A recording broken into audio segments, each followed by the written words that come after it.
Hvala Jezus in Marija, dragi gledalke in gledalci televizije Exodus. Danes bomo govorili o temi, ki nam je vsem blizu – ekologija.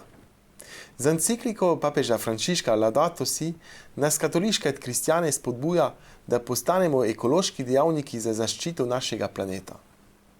Številni ljudje dobre volje, kristjani ali ne, so vključeni v najrazličnejše boje za ohranjanje življenjske raznovrstnosti naravnih virov in za razvoj alternativnih virov energije. Prav slednje bomo obravnali v današnji oddaji. Naš današnji gost je katoličan, ki je francoski javnosti znan kot žvižgač. Že 10 let opozarja na ekološko in finančno katastrofo vetrnih elektrarn. Med letoma 2011 in 2016 je bil povezan s centralno službo za preprečevanje korupcije pri francoskem ministrstvu za pravosodje, ki je razkrila korupcijski škandal v industriji vetrne energije. Leta 2018 je pomagal objaviti previsoke cene odkupa električne energije iz vetrnih elektrarn na morju. Po teh razkritjih se je francoska vlada ponovno pogajala o znižanju cen. Nekateri bi rekli, da je ekologija univerzalna vrednota. Vendar prav zaradi te univerzalnosti mnogi ljudje zaradi denarja sprevračajo pomen ekologije. Tako kot ljubezen v krščanskem katoliškem smislu nima nujno enakega pomena kot ljubezen, ki se jo predstavljajo in doživljajo tisti, ki ne sledijo in ne poznajo našega Gospoda Jezusa Kristusa. Številne plemenite boje je sprevrgal pohlep ljudi. Zaradi tega je naš gost žvižgač povabljen predvsem za nas katoličane. Bonjour, monsieur Bouclet. Merci Bonjour, Cyril Vallon. Alors, nous allons commencer cet entretien, pas directement sur l'énergie, mais essentiellement sur votre personne, parce que vous êtes un lanceur d'alerte assez connu en France, notamment sur tout ce qui est secteur énergétique. Alors, je voulais savoir, en fait, vous êtes également catholique, pratiquant. Quel est votre, est-ce que vous pouvez vous présenter, quel est le rôle de votre foi dans votre combat? Écoutez, vous savez, comme toujours, il faut avoir des engagements et les différents papes nous ont dit engagez-vous en politique. Hein, je pense notamment au pape Benoît XVI et au pape Jean-Paul II. Et donc, il appartient à tout citoyen engagé et chrétien de s'investir dans la vie publique. Ça, je pense que c'est essentiel. La France est un pays qui a beaucoup été déchristianisé. Et donc, il est essentiel, je pense, pour des foyers catholiques, je précise que j'ai 8 enfants et que je suis marié, de s'investir dans la cité. Donc je suis à la fois conseiller municipal de Versailles, principal groupe de droite conservatrice, et puis depuis 14 ans, je lutte contre l'installation d'éoliennes en France, sur le territoire français, et j'ai publié 2 livres, Éoliennes, la face noire de la transition écologique, il y a de cela 3-4 ans, et puis ensuite Nucléaire, les vérités cachées, face à l'illusion des énergies renouvelables. Ces 2 ouvrages m'ont propulsé dans l'arène publique comme un des spécialistes en France des questions énergétiques qui, effectivement, au fur et à mesure où je publiais mes livres, sont devenus des thèmes particulièrement d'actualité et je dirais encore plus d'actualité avec le choc gazier que nous avons connu à la fin de l'année 2021. Qui a été accentué avec la guerre en Ukraine. Donc effectivement, en ce moment, j'ai une forte activité de communication et de médias partout. J'ai été récemment interviewé par la radio nationale hongroise et j'ai l'occasion de communiquer partout en France, mais aussi à l'étranger. C'est pour ça que je suis ravi d'intervenir sur votre télévision slovène dans le cadre de cette Europe des nations que j'appelle au travers de la souveraineté énergétique. Alors vous avez écrit un livre sur, comme vous l'avez dit, sur la vérité cachée, notamment sur le nucléaire, mais en fait ce qui m'importe le plus aujourd'hui, c'est essentiellement les éoliennes, parce qu'en fait, on parle beaucoup d'écologie dernièrement, et on essaie également à ce que tous les pays de l'Europe aient de plus en plus de l'énergie renouvelable. Donc les éoliennes sont certainement une des énergies renouvelables les plus réputées, les plus connues. Quelle est la face noire de cette transition écologique, et quelle est cette face noire également de ces éoliennes?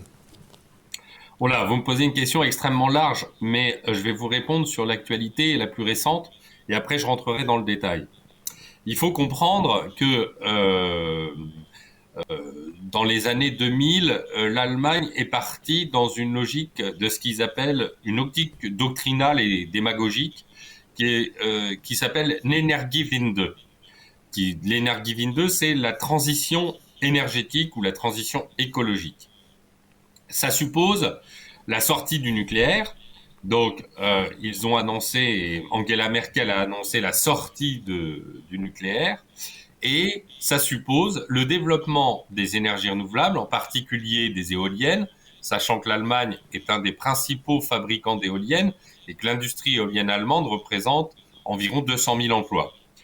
Et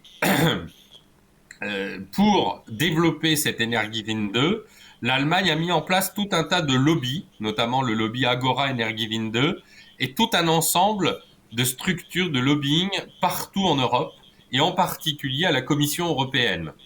Vous l'aurez vu, la présidente de la Commission européenne est Ursula von der Leyen, mais un des vice-présidents de la Commission européenne a pour bras droit un des anciens activistes les plus importants de Greenpeace.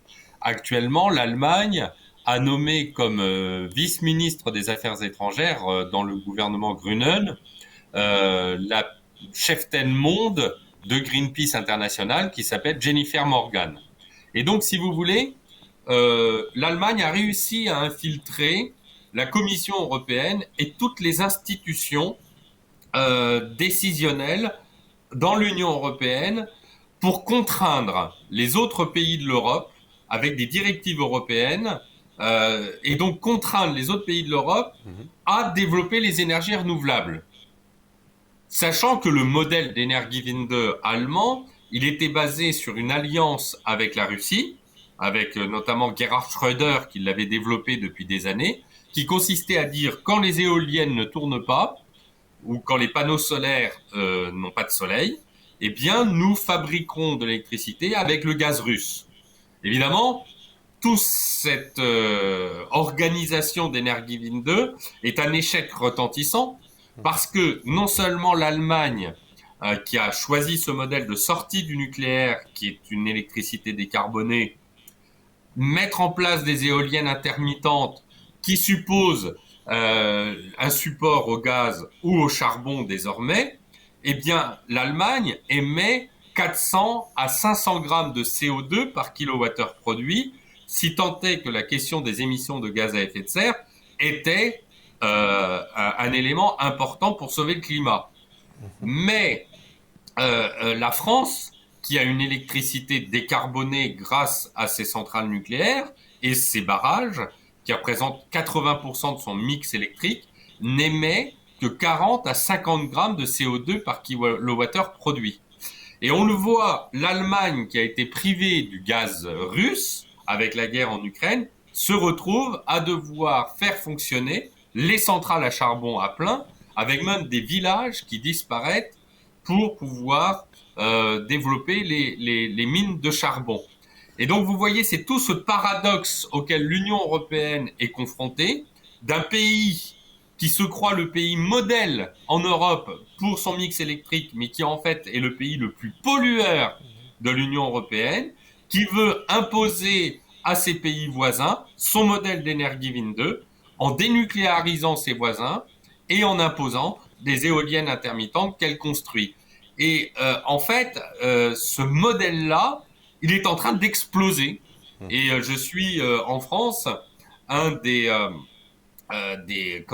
personnalités qui alertent l'opinion publique, qui alertent le gouvernement, qui alertent les députés de l'Assemblée nationale, qui alertent les sénateurs sur le fait qu'en réalité, nous n'avons pas besoin des éoliennes allemandes puisque la France est entièrement décarbonée.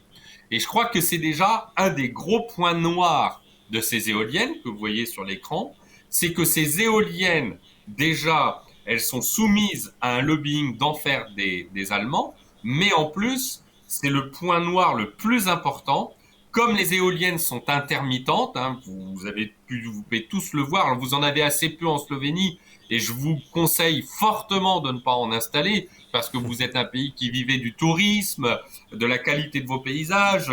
Alors on met pas des éoliennes dans les grottes, mais vous avez beaucoup de patrimoine naturel et paysager qui constitue la richesse de votre potentiel touristique. Et donc installer des éoliennes serait une grave erreur, hein, je le dis vraiment pour transmettre à votre gouvernement. Surtout ne mettez pas d'éoliennes dans votre pays. Eh bien, quand les éoliennes ne tournent pas, en France, elles fonctionnent et elles ne produisent que 21,6% de leur capacité maximale de production. Vous avez bien entendu, sur un potentiel de 100, elles ne produisent que 26. C'est le facteur de charge, c'est ça? C'est le facteur de charge. Le facteur de charge, tout à fait. Le facteur de charge d'une unité de production, c'est valable pour tout mode de production d'électricité, c'est le rapport entre ce qu'une unité de production électrique produit dans l'année, on regarde tout ce qu'elle produit dans l'année, et sa capacité maximale de production. Donc, les éoliennes françaises, toutes confondues, ne produisent que 21,6% de leur capacité maximale de production. Donc, vous imaginez bien que si en hiver, au moment où on a un pic de consommation parce qu'il fait très froid et que les gens vont augmenter leur chauffage électrique, eh bien, on est obligé d'ouvrir et de lancer des centrales au gaz, au charbon et au pétrole, ce qui augmente les émissions de gaz à effet de serre et la pollution des énergies fossiles. Et donc, c'est tout le paradoxe des éoliennes, c'est que dans l'absolu, elles peuvent donner ce sentiment d'être une énergie décarbonée, mais en réalité, elles polluent considérablement en raison des centrales qui viennent en backup. Ce qu'on appelle backup, c'est-à-dire en complément lorsqu'elles ne tournent pas. Alors pour préciser à nos téléspectateurs, une centrale, enfin les éoliennes, ça dépend du vent, comme ils le savent tous, hein, bien sûr. Mais quand le vent ne souffle pas, en fait, il faut avoir tout de suite une énergie de substitution. Et le nucléaire ne le permet pas parce que il y a on a besoin d'un certain moment, un certain temps pour pouvoir faire marcher les centrales. Donc, on est obligé d'aller sur les énergies qui sont plus polluantes, comme, on va dire, le gaz ou alors les centrales thermiques à charbon. Voilà. Et vous soulignez tout à fait la particularité, c'est que on va dire qu'une centrale nucléaire, quand on a lancé 1 kilogramme d'uranium qui fait la fission nucléaire, ça va chauffer de l'eau et on ne peut que moduler à la marge les centrales nucléaires. Donc quand on a un pic de consommation, ça n'est pas à la marge. Imaginez que vous avez un pic de consommation, il fait très froid les gens. Quand il fait très froid d'ailleurs, les éoliennes ne tournent pas. Eh bien vous êtes obligé de lancer des centrales fossiles immédiatement mobilisables. Exactement, le phénomène est exactement le même lorsque vous avez froid chez vous, que vous avez une chaudière à gaz.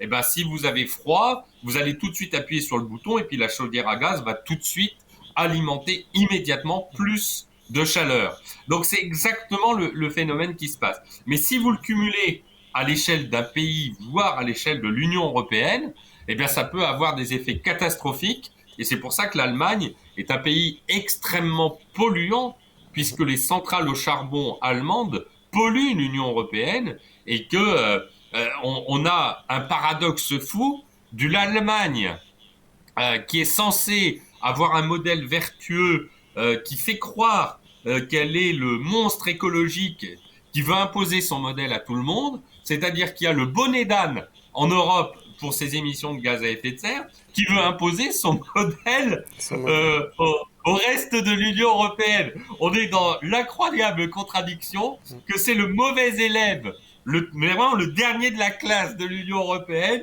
qui dit aux autres, et en particulier à la France qui est vertueuse, surtout vous avez un mauvais modèle, il faut que vous suiviez le mauvais élève de l'Europe.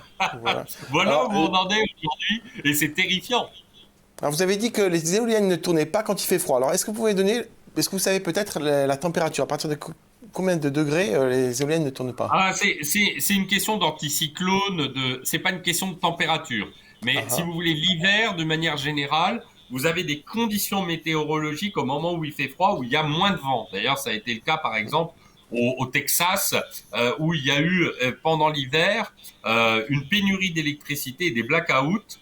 Et donc, si vous voulez, vous avez des périodes où vous avez moins de vent. Alors, ça dépend si ce sont des éoliennes en mer ou si ce sont des éoliennes sur terre, par exemple. Mhm. Une éolienne en mer produit plus d'électricité qu'une éolienne sur terre. Ça, c'est incontestable, puisqu'il y a plus de vent, et plus on va dans le littoral, plus on fonce dans les surfaces marines, plus on s'éloigne du littoral, et plus donc on va avoir un vent qui sera fort. Donc là, les éoliennes produiront. Mais l'élément marquant, si vous voulez, dans nos sociétés, on va dire modernes et qui aujourd'hui sont des sociétés industrielles ou qui nécessitent un confort pour ses concitoyens, c'est que l'électricité, on en a besoin à certains moments et c'est à l'unité de production de s'adapter aux besoins du consommateur et pas l'inverse. Or là, si vous voulez, certaines personnes voudraient nous faire croire que on va adapter notre consommation au vent. Et on va dire, il n'y a pas de vent, et ben on va faire de la sobriété énergétique, c'est-à-dire en fait ni plus ni moins qu'une diminution de notre électricité, comme dans les pays du tiers monde. Vous avez certains écolos extrémistes, en particulier en France, qui veulent arriver à ce que l'électricité soit un bien de consommation extrêmement cher pour contraindre le peuple à ne plus utiliser d'électricité et à créer cette sobriété, entre guillemets, qui est en fait une pénurie d'électricité. Et donc, il ne faut pas se leurrer, c'est un véritable combat idéologique également. Donc, donc là, vous nous avez bien présenté quand même que les éoliennes, plus il y en a, plus on est dépendant d'énergies alternatives qui sont polluantes. Et en fait, les téléspectateurs slovènes, ils peuvent voir même ici en Slovénie, en hiver, dès qu'il y a des grands pics de froid, nous avons une augmentation des particules. Parce qu'en fait, voilà, ça vient d'Allemagne essentiellement ou d'Italie, où en fait, ils réenclenchent, en fait, ils réallument les centrales thermiques, les centrales à charbon ou tout ce qui est polluant, quoi. Voilà. Exactement. C'est exactement ce phénomène-là auquel on est confronté. Donc je voulais savoir maintenant, on a parlé donc qu'il y avait une forme de pollution, malgré cette volonté de ne pas en faire. Mais en elles-mêmes, les éoliennes, elles sont polluantes. En quoi elles sont polluantes également? Parce que là, vous êtes un spécialiste, vous avez fait un livre sur ça, et j'aimerais bien vraiment que vous présentez les 3 grandes sources de pollution des éoliennes. Tout à fait. Alors là, on a parlé de la question de l'intermittence, qui montre la raison pour laquelle les éoliennes, qui sont censées décarboner notre électricité, en fait, ne font l'effet inverse. Maintenant, ça a été un des grands apports de mon livre Éolienne, la face noire de la transition écologique. Il faut comprendre que Greenpeace, sur son site internet, met les éoliennes comme des bouquets de fleurs qui vont sauver la transition écologique. On a l'impression de voir une marguerite dans les cheveux de Greta Thunberg. En réalité, il faut bien comprendre que les modes de fabrication des éoliennes sont le contraire de l'écologie. Alors d'abord, il y a, on va dire, 3 éléments principaux qui posent problème dans les éoliennes. Vous avez d'abord la nécessité de construire un socle en béton considérable de 1500 tonnes de béton, béton armé, qui vont rester de manière définitive dans les sols des implantations. Et si, au bout de 15-20 ans, quand l'éolienne est changée, on veut réinstaller une éolienne, il faut comprendre que le socle en béton qui aura été installé ne sera pas réutilisé puisque les exploitants éoliennes veulent installer des éoliennes plus puissantes. Et pour installer des éoliennes plus puissantes, il faut faire un autre socle. On ne peut pas utiliser le socle initialement installé. Et donc, on se retrouve avec autant de socles qu'il y a d'éoliennes. Et quand on veut changer l'éolienne, on est obligé de rajouter un socle. Donc en France, il y a 8500 éoliennes installées dans notre pays. Alors, il y en a 30 000 en Allemagne. Eh bien, à chaque fois, il y a un socle de 1500 à 1800 tonnes de béton qui sont coulées dans les sols de manière définitive, sans compter les impacts que peuvent avoir sur la nappe phréatique ou sur la biodiversité. Vous voyez déjà, le socle en béton, c'est absolument considérable. Alors la tige, le mât de l'éolien, c'est en général de la ferraille et c'est totalement recyclable. Ça ne pose pas de problème. Après, vous avez la nacelle. Alors la nacelle, c'est derrière les pales d'éoliennes. C'est là où va y avoir la turbine. Et c'est la turbine qui va transformer le vent en électricité. Et dans cette turbine, il y a la nécessité d'utiliser des terres rares. Alors, on dit indistinctement terres rares ou métaux rares. Les métaux rares sont des métaux extrêmement polluants à extraire. Et c'est tellement polluant que dans nos pays occidentaux, on a arrêté de faire des mines de terres rares. En réalité, même les États-Unis ont arrêté de faire les mines de terres rares. Et c'est la raison pour laquelle la Chine est devenue, au bout de quelques dizaines d'années, le principal pays exportateur de terres rares, à peu près 80%. Et pour les éoliennes, pour ces nacelles d'éoliennes, il faut pour une éolienne terrestre au minimum 200 kilos de terres rares et au maximum 1 tonne de terres rares pour les éoliennes en mer.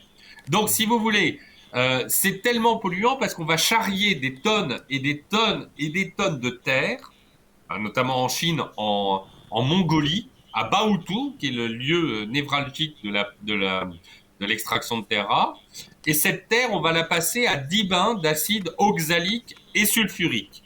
Donc vous voyez, c'est extrêmement agréable pour l'environnement parce que effectivement, pour 1 tonne ou 2 tonnes ou 3 tonnes de terre, on va récupérer 1 kilo de terres rares, notamment le néodyme. Et le problème, c'est que bien il faut rejeter en fait, il faut rejeter les effluents. Il y a un lac toxique à Baotou qui compose et qui récupère les effluents de ces rejets d'extraction de terres rares. Et parfois, elles tombent même dans la nappe phréatique, conduisant à des leucémies d'enfants. Vous voyez, c'est vraiment quelque chose de pas du tout écologique. Et en fait, derrière l'image des éoliennes que vous avez en studio, en réalité, c'est une pollution qu'on a délocalisée. On délocalise notre pollution en Chine en faisant en sorte de faire croire qu'on va faire un modèle écologique vertueux, alors qu'en réalité, on pollue la Chine et on contribue aux maladies pulmonaires ou les cancers d'enfants en Chine. Donc, c'est un paradoxe absolument épouvantable. On a le même phénomène d'ailleurs pour les panneaux solaires, puisqu'on va utiliser des panneaux solaires avec des matières qui sont prélevées par l'esclavage des Ouïghours, puisque les Ouïghours servent dans les mines de silicium. Donc, si on comprend bien ce phénomène, on voit bien que déjà la nacelle d'éolienne contient des éléments extrêmement polluants et en plus le néodyme, donc la terre rare en question, n'est pas recyclable.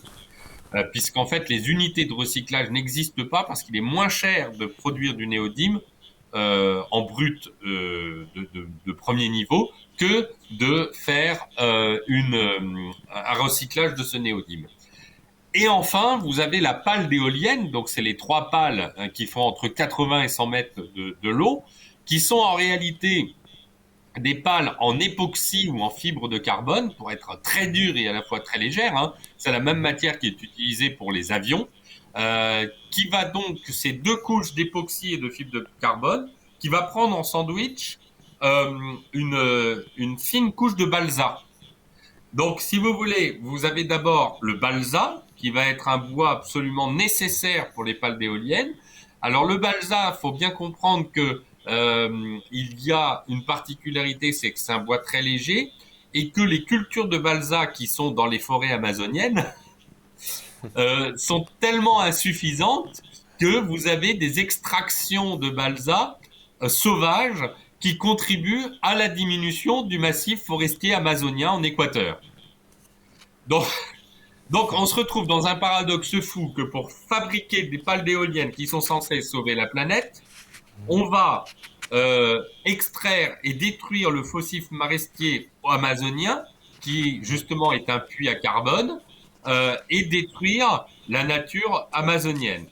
Et enfin, dernier point, lorsqu'on a recouvert cette couche de balsa, d'époxy ou de fibre de carbone, eh bien le problème, c'est qu'il n'y a pas de solution du tout pour recycler ces pales d'éoliennes, parce que si on les brûle dans des usines, ça fait une fumée cancérigène comme le cancer de l'amiante. Et donc, on a découvert à Casper, dans le Wyoming, des photographies qui avaient été publiées par Bloomberg de pales, de décharges de pales d'éoliennes. C'est édifiant. Vous voyez 870 pales d'éoliennes qui sont enterrées dans des décharges et dans des cimetières de pales d'éoliennes. Donc, pour quelque chose qui est censé sauver la planète et sauver la nature, on le voit bien, c'est une véritable catastrophe. En France, nous avons 8500 éoliennes. On multiplie par 3, ça fait 24-25 000 pales d'éoliennes. Que ferons-nous de ces pales d'éoliennes lorsqu'elles seront en fin de vie, sachant qu'une vie d'une éolienne, c'est de l'ordre de 15 à 20 ans? Alors, notre pape François nous incite à être plus écologique et notamment avec son encyclique Laudato Si, demande à tous les chrétiens d'être plus impliqués dans la sauvegarde de notre maison commune, la planète Terre. En écoutant ce que vous nous dites, les éoliennes ont-elles un avenir ou pas? Alors, en fait, cela dépend véritablement du mix électrique d'un pays. Si vous prenez un pays comme la France, par exemple, dont l'électricité provient à 70% de son énergie nucléaire, qui est complètement décarbonée, et de ses barrages hydroélectriques, vous n'avez absolument aucun sens de détruire le paysage des Français avec des éoliennes qui font entre 150 et 220 mètres de haut, pour de l'électricité qui doit être compensée avec des centrales au charbon. L'autre jour, en revanche, j'ai été interviewé par la radio de Saint-Pierre-et-Miquelon. Saint-Pierre-et-Miquelon, qui sont un territoire d'outre-mer français, et qui a un mix électrique basé exclusivement par des centrales au diesel. Il est évident que si on met une ou deux éoliennes en mer au large de Saint-Pierre-et-Miquelon, par exemple sur des éoliennes flottantes, cela aura un impact sur les émissions de gaz à effet de serre et sur la dépendance aux fossiles. Ça, c'est incontestable. Donc je dirais que il faut pas être un ayatollah. S'il y a des éoliennes qui peuvent servir à compléter et à empêcher une consommation trop forte d'énergie fossile, pourquoi pas? Mais si c'est détruire la vie des gens, si c'est conduire à ce que ces éoliennes qui sont installées en France à 500 mètres des habitations les plus proches, hein, la législation c'est 500 mètres, vous détruisez la vie des gens. Je veux dire, et donc là, je suis même surpris que François ne soit pas plus enclin à dénoncer la pollution éolienne. Il est toujours prêt à dénoncer de nombreux maux de notre société, qu'à cela ne tienne. Mais pourquoi n'est-il pas et pourquoi ne dénonce-t-il pas beaucoup plus ce fléau qui détruit la vie des gens et en particulier des chrétiens? Donc voilà, il faut être dans un équilibre extrêmement important. Après, on est d'accord, il faut une sobriété, mais ça, toutes les familles depuis des générations et des générations étaient attentives à l'économie. C'est un peu le fil à couper le beurre, ça, des écolos, de nous faire croire que il faut faire attention à notre consommation, mais ça a été le b.a.-ba des familles chrétiennes depuis des centaines et des centaines d'années. Donc c'est un recyclage de concepts qui est une évidence dans nos familles en France. Moi-même, je suis issu d'une famille catholique. Depuis que je suis tout petit, on m'a appris le sens de l'écologie et on est très écologique dans la famille. Et donc, en fait, c'est quelque chose d'inné, on va dire, c'est l'essence même dans notre foi. Bien sûr. Une relation avec la terre, c'est pas qu'on chérit la terre, mais en tout cas, on la respecte, c'est quand même un don de Dieu. Euh, et c'est pour ça, en fait, je voulais savoir, en fait, l'avenir des éoliennes, pour nous, les chrétiens catholiques, il faudrait faire comme vous, en fait, aller dans une forme de combat et dénoncer et être, on va dire, en action, être... Il faut comprendre, si vous voulez, que la particularité de l'éolienne, c'est que c'est quand on en a qui sont installés à côté de chez soi qu'on prend conscience du drame auquel on va être confronté. La région nord en France, hein, ce qu'on appelle la région nord, le Pas-de-Calais, les Hauts-de-France, représente à peu près 25 à 30% du nombre d'éoliennes installées. Moi, je connais beaucoup de personnes qui sont installées dans les Hauts-de-France, soit en résidence principale, soit en résidence secondaire. Et c'est une catastrophe pour leur vie. Certains ont des problèmes de santé, certains ont des problèmes de cancer. Enfin, on a parce que ce qu'il faut comprendre, c'est que les éoliennes, les pales d'éoliennes et le rotor de l'éolienne conduisent à des infrasons. Les infrasons, ce sont des sons qu'on n'entend pas à l'oreille humaine, mais qui se transmettent par les vibrations. C'est quelque chose d'horrible. Et ça crée des maladies cardiovasculaires, ça crée des problèmes d'équilibre. C'est ce qu'on appelle le syndrome éolien, hein, qui est documenté dans le monde. Dans mon livre, d'ailleurs, je référence un certain nombre d'études scientifiques qui expliquent les problèmes de santé des gens confrontés aux éoliennes. Donc, il est évident que en France, par exemple, cette politique à tout crin de développer les éoliennes a conduit à une opposition extrêmement forte, tout courant politique confondu et toute philosophie confondue, si vous voulez. Je dirais que ça n'est pas l'apanage du chrétien ou du catholique, mais il est évident que le chrétien, le catholique, il est attentif à la qualité de son environnement. Et la première écologie, c'est la défense de son paysage et de son cadre de vie, hein, c'est-à-dire votre environnement. La capacité à ne pas être dérangé dans son horizon, par exemple en prière, par exemple proche de la mer, avoir un horizon qui est détourné. Et je me souviens très très bien de la dimension symbolique que représentent les éoliennes pour les mouvements anti-chrétiens. François Brotte, qui était un député de la République française, a été un des députés qui a, en 2013-2014, en France, sous le gouvernement socialiste François Hollande, était un député qui a déposé la loi pour libéraliser les installations d'éoliennes en France. Et je l'ai croisé dans un colloque et il m'a dit, nous remplacerons vos clochers par des éoliennes. Euh, c'est bien la dimension symbolique et mystique qui est au cœur de cette question. C'est-à-dire que dans une société de plus en plus matérialiste, de plus en plus postmoderne, euh, l'idée d'avoir un symbole écologique, l'éolienne, un totem, quelque chose qui représente 200 mètres de haut, qui est visible extrêmement loin par des millions de personnes, remplace allègrement la vieille religion de l'Europe, qui est la chrétienté avec ses clochers, avec ses dizaines, centaines, ses milliers, ce tapis blanc de clochers chrétiens qui a essaimé en Europe de Brest à Vladivostok. Et donc, si vous voulez, il est incontestable qu'il y a une dimension culturelle dans ce combat. Une écologie qui utilise l'éolien comme totem visible très très loin de sa religion et face à l'ancienne religion qu'il faut combattre à tout prix et remplacer. Une Alors là, religion... là, vous me devancez parce que j'avais une question justement sur ce sujet, c'est que on parle de l'écologie comme une nouvelle religion. Alors, est-ce que vous approuvez cela? Ah ben, j'en parle, j'en parle dans l'introduction de mon livre sur les éoliennes, où je dis que, alors je parlais en 2019, mais les choses ont avancé puisque dans notre croisade contre les éoliennes, évidemment, il nous faut nous battre tels des croisés à Jérusalem. Il est évident que il y a dans les promoteurs de l'installation d'éoliennes un véritable discours mystique et religieux. Ceux qui contestaient les éoliennes étaient des hérétiques.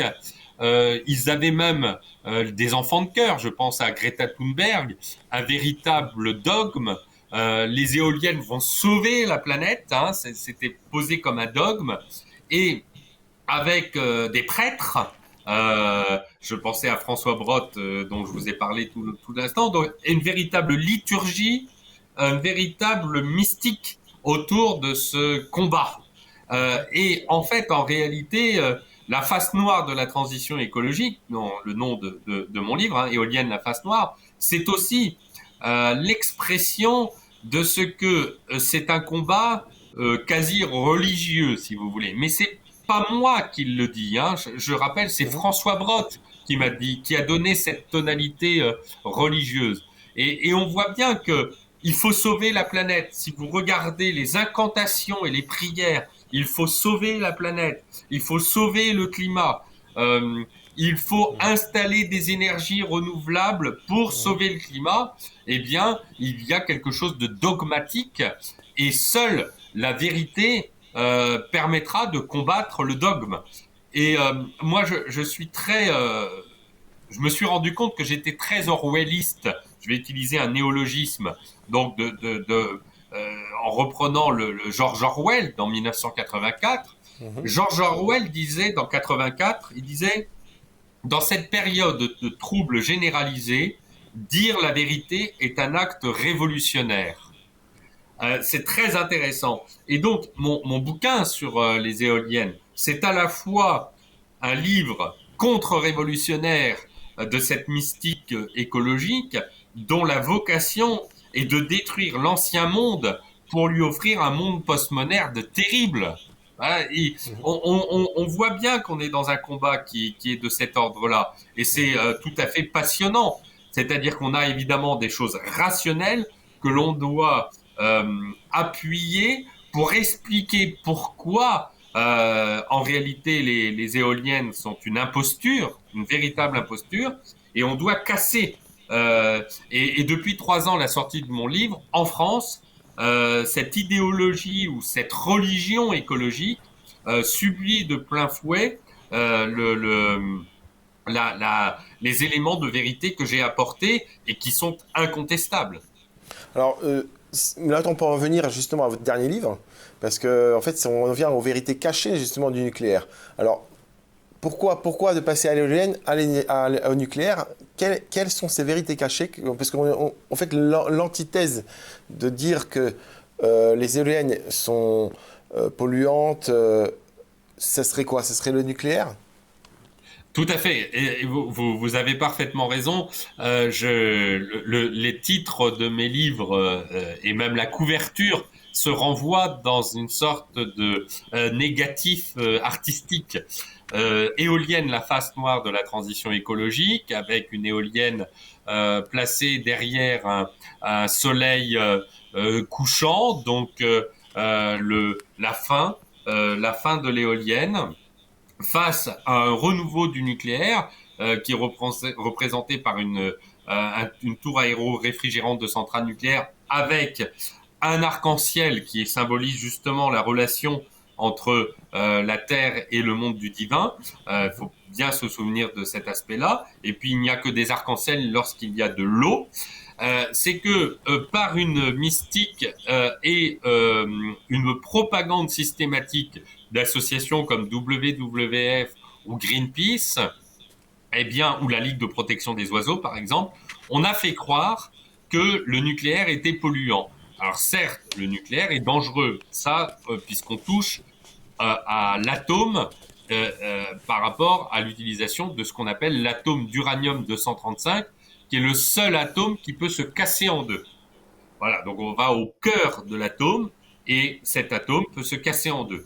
Cette réaction de fission atomique peut être utilisée dans les armes, c'est-à-dire qu'on fait des bombes avec ce mécanisme. Et dans ce cas-là, il faut que l'uranium-235 soit concentré, c'est ce qu'on appelle l'enrichissement d'uranium, c'est à 90%, ou alors c'est utilisé dans les centrales nucléaires avec de l'uranium-235 à 5%, Ce qui explique qu'une centrale nucléaire ne peut pas exploser comme une bombe, puisque la concentration d'uranium-235 n'est que de 5%. Tandis que dans une bombe, la concentration d'uranium-235 est de 90%. Donc quand il y a une réaction en chaîne, ça fait une bombe, ça fait Hiroshima, Nagasaki.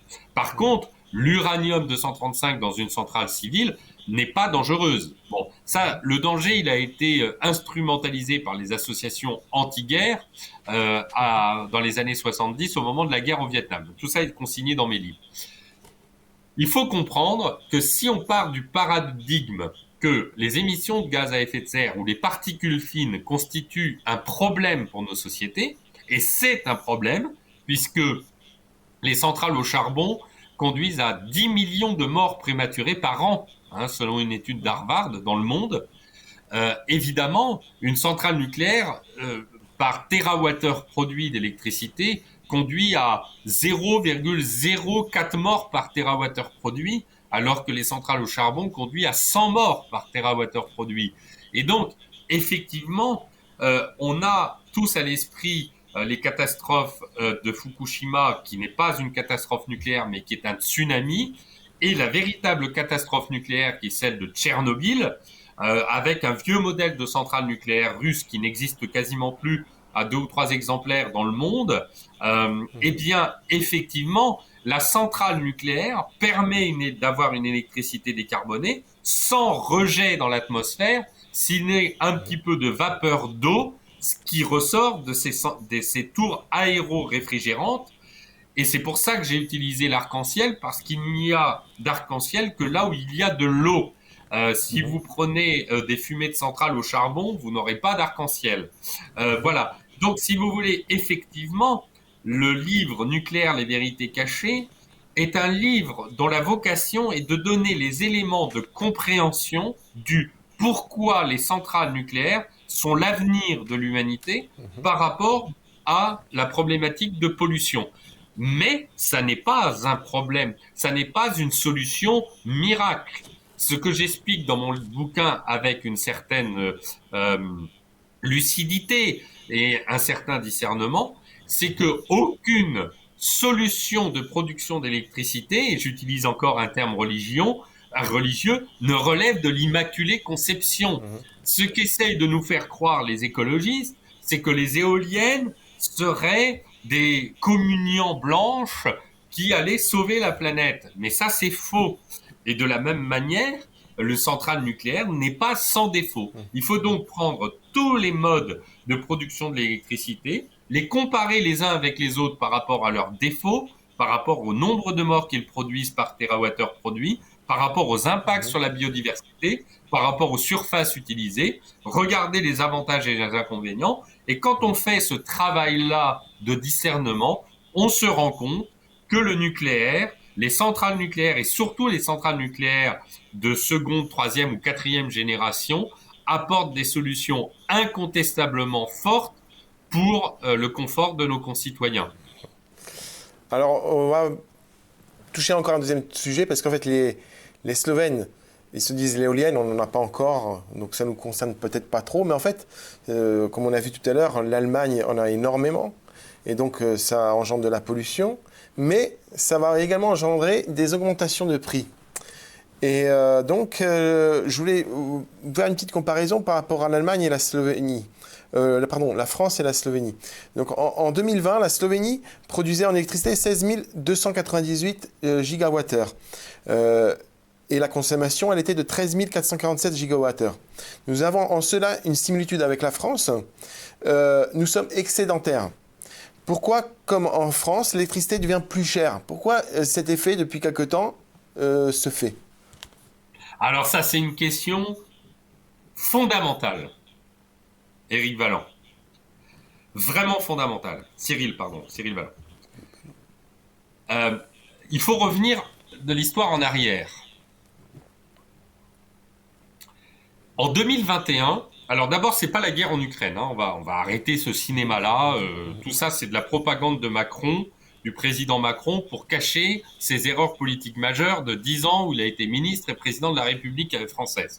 Parce que le président Macron joue une grande responsabilité dans cette explosion du coût de l'électricité, et vous allez comprendre. euh, au, nous avons eu en septembre 2021 la reprise post-Covid. Bon, il ne faut pas oublier qu'on a eu une crise sanitaire très forte qui fait que le Covid a conduit à une baisse de notre production industrielle et à une baisse de notre croissance et de notre consommation. En septembre, tout est revenu dans l'ordre, globalement, et ce qui fait que, euh, au moment de cette reprise, il y a eu simultanément une baisse de production des éoliennes en Allemagne et en Europe. Cette baisse de production des éoliennes a conduit à une baisse d'électricité de l'ordre de 14%. Le problème, c'est que comme on a eu la reprise post-Covid, l'Allemagne et les pays adjacents qui ont fortement investi dans les éoliennes ont dû avoir une forte, et c'était le phénomène que j'expliquais au début d'émission, une forte demande en gaz et en charbon. Et comme on a eu une forte augmentation de la demande de gaz et de charbon à cause de cette faible production d'éoliennes, on a eu un choc gazier. C'est-à-dire que le prix du gaz a explosé. Donc là, on est en septembre. Alors ce phénomène n'est pas un phénomène qui est passé inaperçu.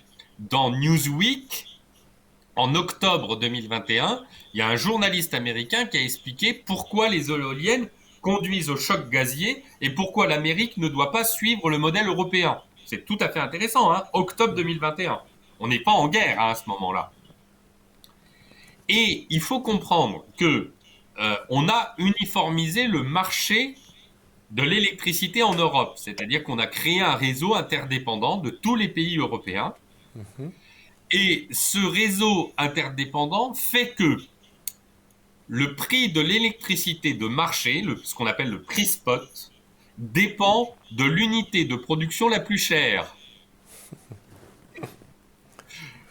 Donc, si vous avez une explosion du prix du gaz, l'électricité produite par les centrales au gaz explose, et donc le prix spot de l'électricité du gaz contraint à une explosion du prix de l'électricité des autres modes d'électricité, même si le mode d'électricité est pas cher. Donc, par exemple, l'électricité d'origine nucléaire française est une des électricités les moins chères en production, de l'ordre de 33 euros le mégawattheure. Et pour autant, comme la France participe à ce marché de l'électricité, eh bien, la France est soumise au prix spot européen tel qu'il est défini par ce marché européen. En quelque sorte, comme la Slovénie.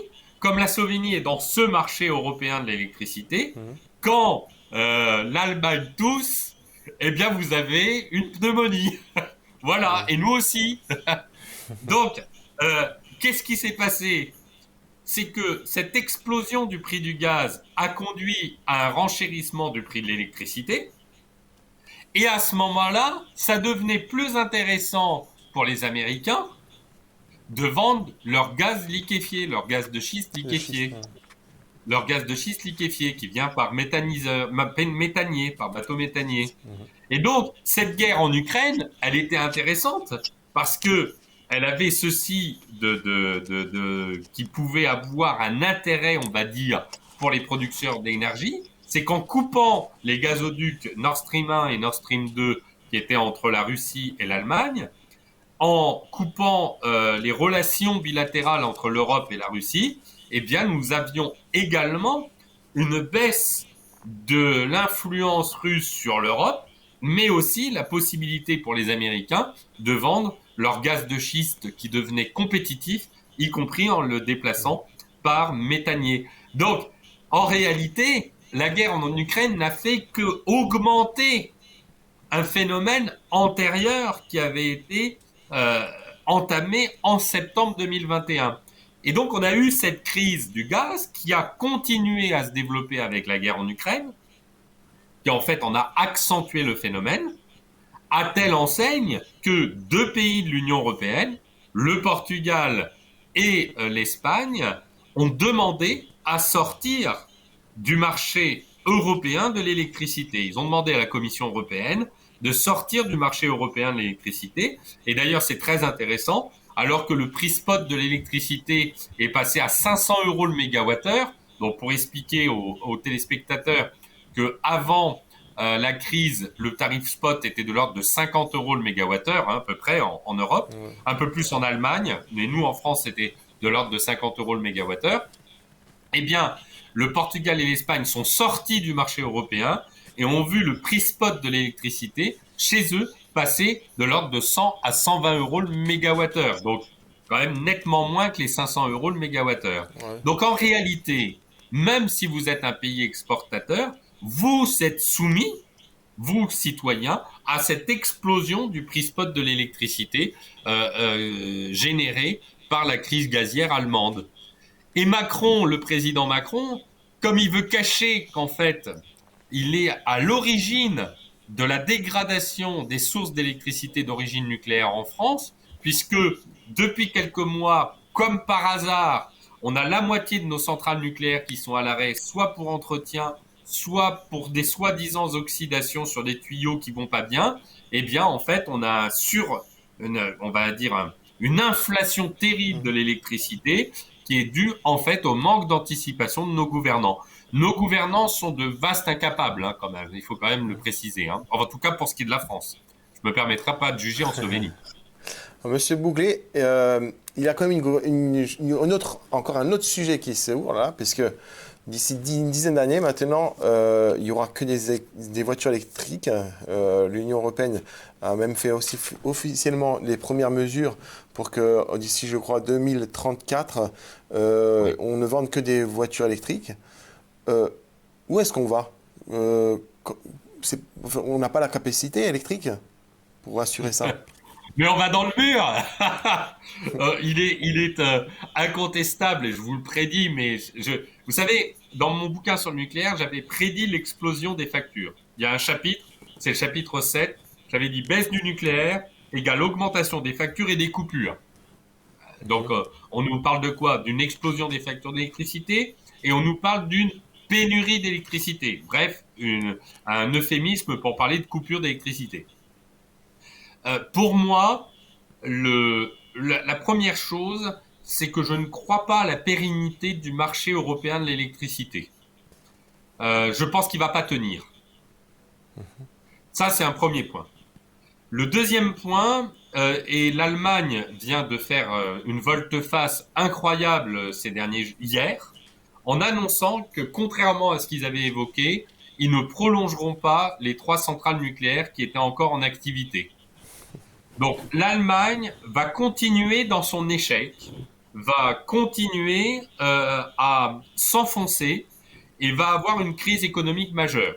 Et comme l'Allemagne aime bien enfoncer tout le monde à ses côtés, elle va essayer de provoquer ça également dans ses pays voisins. Et la France va devoir résister et être un des pays phares de la résistance face à cette offensive guerrière de l'Allemagne. Et c'est pour ça que d'ailleurs j'en ai appelé, lorsque j'ai été interviewé par la télévision, la radio hongroise, j'en ai appelé à une Europe des nations énergétiques garante d'une Europe des nations politiques, parce que il y a une liaison très forte entre l'énergie, la croissance économique et le pouvoir politique. C'est ce qu'avait compris d'ailleurs le général de Gaulle en déploiement les centrales nucléaires en France et en développant le nucléaire civil et militaire. Donc, si vous voulez, donc premièrement, on va avoir ce problème du réseau européen de l'électricité qui, selon moi, va exploser. On va avoir une exacerbation des tensions en Europe entre les pays favorables au nucléaire et défavorables au nucléaire. Parce que, évidemment, on ne peut pas à la fois vouloir installer des voitures électriques et faire en sorte que, en réalité, ces voitures électriques sont alimentées par les centrales au charbon allemandes. Parce que ça reviendrait à dire qu'en réalité, les pots d'échappement des voitures électriques sont dans les tours Fumée. de rejet des fumées de charbon. Donc bon, ça n'est je veux dire, là, ça n'a aucun sens. Une voiture électrique ne peut pas fonctionner au charbon. C'est anti-écologique. Enfin, je veux dire, ça n'a aucun sens. Donc, tout ça va exacerber les tensions en Europe. Et pour moi, on risque d'avoir une Europe à deux vitesses. Une Europe souveraine énergétiquement par le nucléaire et une Europe décadente qui va vouloir continuer dans son erreur éolienne couplée au gaz et maintenant éolienne couplée au charbon. Donc, on va vivre des heures extrêmement intéressantes, mais en tout cas, l'Europe va peut-être vivre un renouveau européen avec cette souveraineté énergétique qui va garantir notre souveraineté d'une Europe des nations.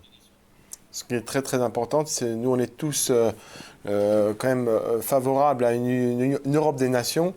Et l'Europe qui actuellement, on voit bien qu'elle va vraiment dans un précipice. Donc on espère vraiment que ce que vous avez dit est une ode à la joie pour l'avenir et que ça va vraiment se passer comme ça. Ah, j'en suis intimement persuadé, mais je pense qu'on va vivre des moments difficiles. Mais n'oubliez pas une chose dont il faut vraiment avoir un souvenir très important. L'Union européenne n'a pas été créée sans rien. L'Union européenne a été créée en 1953 par le traité de Rome et donc de la Communauté économique européenne. Et le même jour à Rome est signé le traité de la Communauté européenne de l'énergie atomique, qui s'appelle le traité Euratom. Il ne faut pas oublier que l'Union européenne, dans ses soubassements, a l'industrie atomique, c'est-à-dire l'énergie nucléaire, comme base et fondement. Et le jeu trouble de l'Allemagne de remettre en cause cette Europe de l'énergie atomique ne peut que lui exploser entre les mains. Parce que les pays d'Europe souverains se retrouveront à un moment sur les bases de l'Union européenne, des pères fondateurs de l'Union européenne, qui était une Europe des nations basée sur le nucléaire et pas une Europe fédérale basée sur les éoliennes couplées au charbon. Voilà. Merci beaucoup, Monsieur Bouglet. On arrive à la fin de notre émission. Je vous en prie. Monsieur Bouglet, est-ce que vous pouvez nous dire un petit mot encore pour la fin? Non, mais écoutez, vous avez un beau pays qui est vraiment un pays européen et avec qui on doit avoir de belles relations à la fois culturelles, civilisationnelles. J'espère que nous aurons et vos gouvernants auront l'occasion, lorsque tout ça sera assaini, de lancer une grande amitié basée sur la souveraineté énergétique, mais aussi basée sur une Europe chrétienne, dans des valeurs renouvelées. Et je suis vraiment très heureux que vous m'ayez convié dans cette émission de télévision. Je le dis d'autant plus que le hasard de la vie a fait que ma fille est venue en Slovénie pour son voyage de noces après s'être mariée. Et donc c'est une coïncidence incroyable, mais c'est peut-être aussi la providence. Et donc nos pays chrétiens doivent renouer pour une Europe énergétique, mais aussi pour une Europe chrétienne. Voilà, merci beaucoup et à la prochaine. Au revoir. À bientôt. Tako si tudi mi sedaj poslavljamo. Naj vam ta današnja oddaja pomaga pri razumevanju, da se v vsaki stvari nahaja Božje stvarstvo. V nas ni popolnosti brez Boga. Tako je tudi v ekologiji. Ločujte odpadke, pazite na vodo, pazite, da ne onesnažujete okolja. To so tiste mali koraki, ki jih vsak lahko dela. Vsaka ekološka bitka je dobra, če je resnična in dobra ter všečna Bogu. Nasvidenje.